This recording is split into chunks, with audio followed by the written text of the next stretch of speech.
Bienvenue à tous. Merci beaucoup d'être ici aujourd'hui. Une vente massive sur le marché obligataire, des baisses sur le marché boursier et des avertissements de récession ont fait la une des journaux la semaine dernière. Un haut responsable de la Fed a indiqué que la Réserve fédérale est prête à intervenir pour sauver le marché obligataire si nécessaire. Dans cette courte vidéo, je vais vous expliquer les événements clés et les principaux points pour vous aider à comprendre les derniers événements. Ainsi, début avril, quelque chose de grand a secoué le monde financier. Le marché obligataire américain a connu l'une de ses ventes les plus marquées de ces dernières années. Le rendement des bons du Trésor à 10 ans est passé de 3,86% à 4,5% en seulement 5 jours. Peut-être pas un niveau que nous n'avions pas vraiment vu depuis 2007.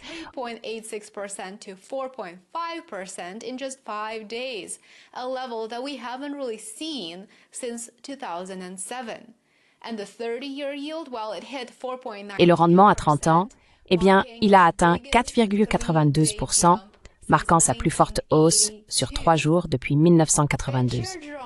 Le président de la Fed, Jerome Powell, a laissé entendre que la Réserve fédérale était effectivement prête à intervenir si le pire devait arriver. Y aurait-il un autre sauvetage à l'horizon? Eh bien, c'est tout à fait possible. Le président Donald Trump a déclaré qu'il avait observé le marché obligataire et qu'il pensait que les investisseurs étaient, je cite, un peu mal à l'aise. Trump comprend, bien sûr, que ce que la Maison-Blanche est capable de réaliser, ce qu'elle est capable d'accomplir pendant son deuxième mandat, peut être largement influencé par la façon dont le marché obligataire réagit à ses choix politiques, y compris la guerre commerciale avec le reste du monde, les réductions d'impôts et l'augmentation des dépenses publiques.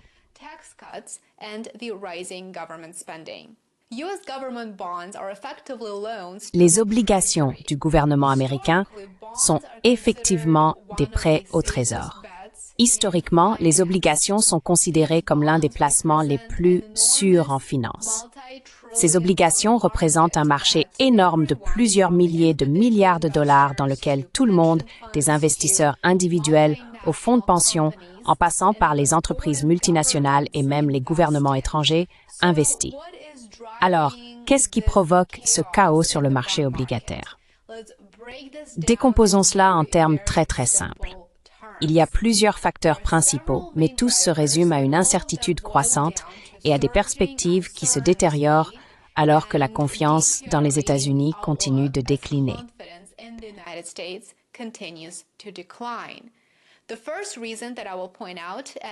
La première raison que je vais souligner, comme beaucoup d'entre vous le savent déjà, est l'escalade des tensions commerciales.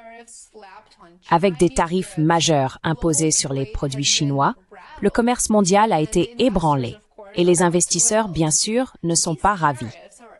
Ces tarifs ajoutent une pression inflationniste, ralentissent l'investissement international et poussent également les rendements obligataires encore plus haut. C'est un choix politique qui a des implications profondes. Deuxièmement, l'incertitude de la Réserve fédérale. Le président Trump vient de dire qu'il examine si remplacer le président de la Fed, Jerome Powell, est quelque chose qui relève de son autorité.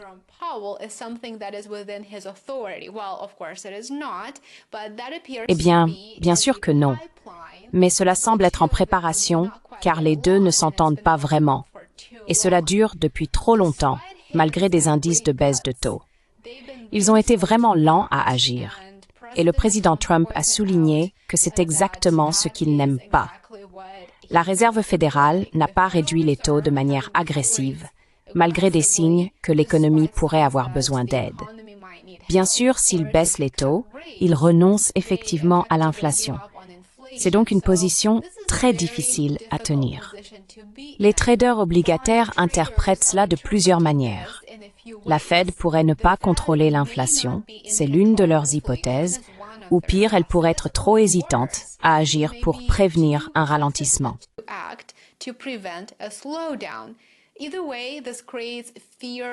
Que ce soit d'une manière ou d'une autre, cela crée de la peur parmi les investisseurs que la prochaine décision de la Fed puisse être un peu trop tardive, ce qui s'ajoute à la volatilité déjà incontrôlable créée par les revirements de Trump sur ses politiques commerciales. Le président Trump a déclaré qu'il voulait que Powell réduise les taux, malgré le fait qu'un président américain ne peut pas vraiment dicter les politiques de la Fed, bien sûr. Les récentes déclarations de la Fed créent des doutes quant à la capacité de maîtriser l'inflation ou de remettre l'économie sur les rails. Lorsque la Fed hésite ainsi, les investisseurs deviennent nerveux. Et cette nervosité a frappé le marché obligataire très durement en avril. La troisième raison est l'éléphant dans la pièce, l'augmentation de l'émission de la dette américaine.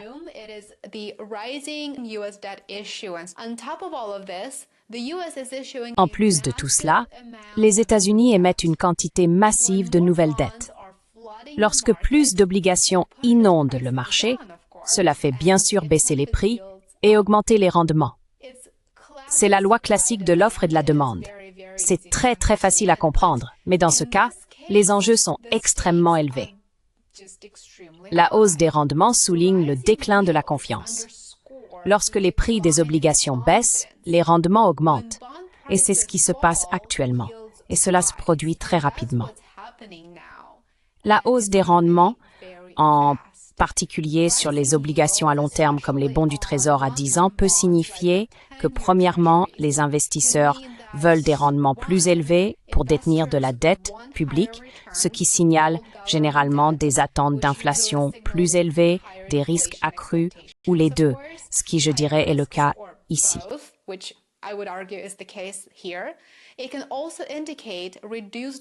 Cela peut également indiquer une demande réduite pour la dette américaine, possiblement de la part d'investisseurs étrangers ou de grandes institutions qui s'inquiètent de la stabilité future des États-Unis ou des turbulences mondiales.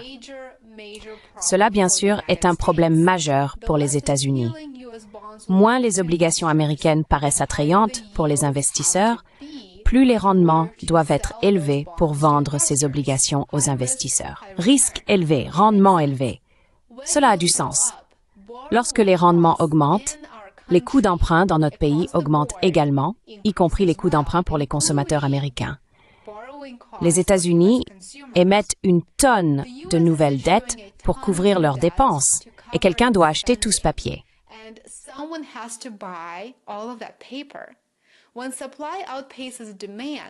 Lorsque l'offre dépasse la demande, les prix baissent et les rendements augmentent. Cela peut entraîner des coûts d'emprunt plus élevés pour les entreprises et les ménages, et cela met bien sûr à rude épreuve le budget du gouvernement. Imaginez payer plus d'intérêts sur des milliers de milliards de dettes. Les coûts des États-Unis pour le service de sa dette ont dépassé 1 000 milliards de dollars par an en 2023. En 2024, le coût du service de la dette a atteint 1,15 billion de dollars, avec des paiements d'intérêts nets totalisant 843 milliards de dollars. Cela représente une part significative du budget fédéral, dépassant les dépenses de défense nationale et de Medicare. $1 trillion, with net interest payments totaling $843 billion. This represents a significant portion of the federal budget, exceeding spending on national defense and on Medicare. What does all of this mean for you, you would ask? Que signifie tout cela pour vous, pourriez-vous demander? Eh bien, des rendements obligataires plus élevés équivalent à des coûts d'emprunt plus élevés. Donc, c'est vraiment une mauvaise nouvelle. Cette vente massive sur le marché obligataire n'est pas seulement une histoire de finances. Ce n'est pas quelque chose à prendre à la légère.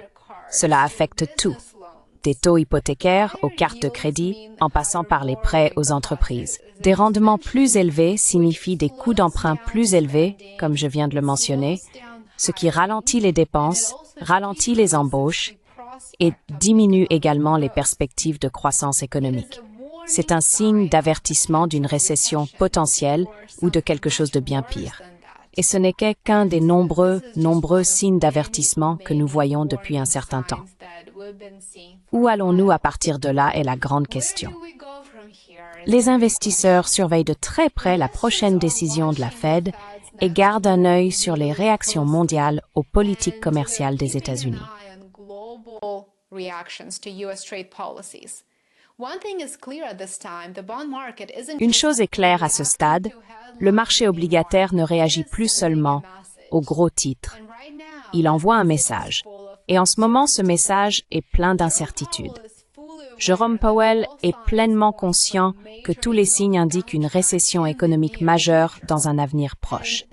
C'est précisément pourquoi l'un des hauts responsables de la Fed a partagé qu'il pourrait y avoir un autre plan de sauvetage, cette fois du marché obligataire.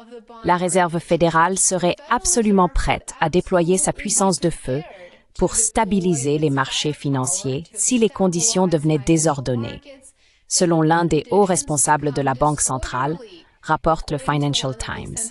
Susan Collins, responsable de la Fed de Boston, a déclaré que les marchés continuent de bien fonctionner et que nous ne voyons pas vraiment de préoccupation de liquidité dans l'ensemble. Mais elle a ensuite ajouté que la Banque centrale dispose d'outils pour répondre aux préoccupations concernant le fonctionnement du marché ou la liquidité si elles devaient survenir.